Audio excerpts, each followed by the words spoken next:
Hello，大家好，我是 DP。今天我们来聊一聊26年2月28日 Antigravity 账号全部解封的这个事情。首先，我们先来看一下解封的过程。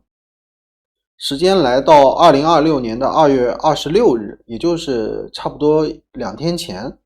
官方发布了一个版本 1.19.6， 这个版本只有一个用途，为封号的用户提供技术支持。对，你没看错，它专门为了封号用户提供了一个版本。然后时间来到2月28日的早晨1:27，官方发了一个文章，大概的意思就是我之前封过你的号，现在我们一起向前看，我给你们全部都解封了。然后当然如果你再介入第三方，你肯定是有问题的。这里面有很多伏笔，我们来一点一点的来解读。首先我们想说的第一个点是，这一次封号来的太急太广，包括很多付费的 Ultra 用户的账号都直接一刀切，全部都切掉了，就是有一点太硬了。然后这里面呢有一个点需要提供给大家的，就是关于用户协议，它的更新是有问题的。这是官方的用户协议，其中在第6条里明确的说明了接入第三方是不被允许的，这里面还点明了 OpenCloud。然后大概的时间线是另外一个场景，首先是付费的用户开始接入第三方程序，然后官方才着手开始封号和更新用户协议。也就是说，大家仔细看这个流程，有一些用户在使用第三方程序的时候，用户协议还没有更新到第6条这么完整的内容。我们不想去纠结到底原始的用户协议是什么，但是我想说这里在用户协议上是有一个瑕疵点的。那么既然我用的时候你没有这个用户协议，那你凭什么封我的号呢？对不对？所以在国外的付费用户看来，我们是不认可的，并且给到了很大的压力。这也就是为什么前面大家看到了官方先推了一个版本，又发了一个文章，那个文章的内容明显是在灭火，在缓和社区之间的关系，对不对？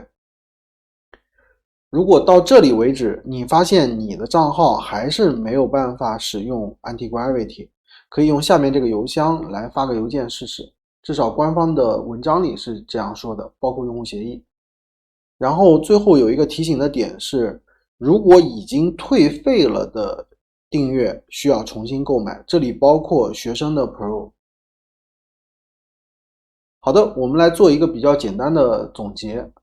首先我们来分析一下现有 Antigravity Pro 用户的一个配额情况，这里我们不分析 Ultra， 因为 Ultra 的配额比较充足。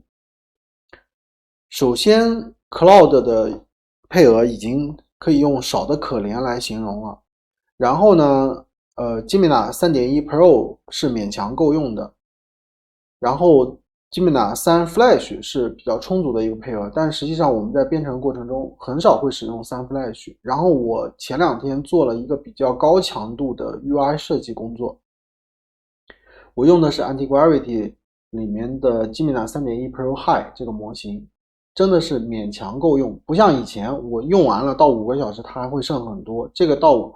差不多3个半小时的时候就差不多用完了。当然我是一个高强度的使用。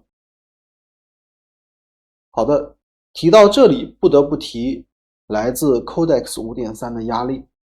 我最近花了一段时间去测试 Codex 5.3， 虽然我的整个测试还没结束，但是可以跟大家先分享一下我个人的一些见解。当然这里下面你们看到的是我个人的见解。好，首先第一个特点或者第一个问题吧，它很慢，绝对比我们在 Antigravity 或者 Cloud Code 里用的 Opus 4.5 或者 4.6 甚至是 Gemini 3.1 Flash Gemini 3.1 Pro 都要慢，这是没有办法的。但是我个人觉得 Codex 5.3 可以接管 Opus 4.6 吧，或者 4.5 80% 的工作量，这个是可以做到的。当然这里的工作量指的是非 UI 设计类工作， UI 设计类工作目前我们只有一个建议，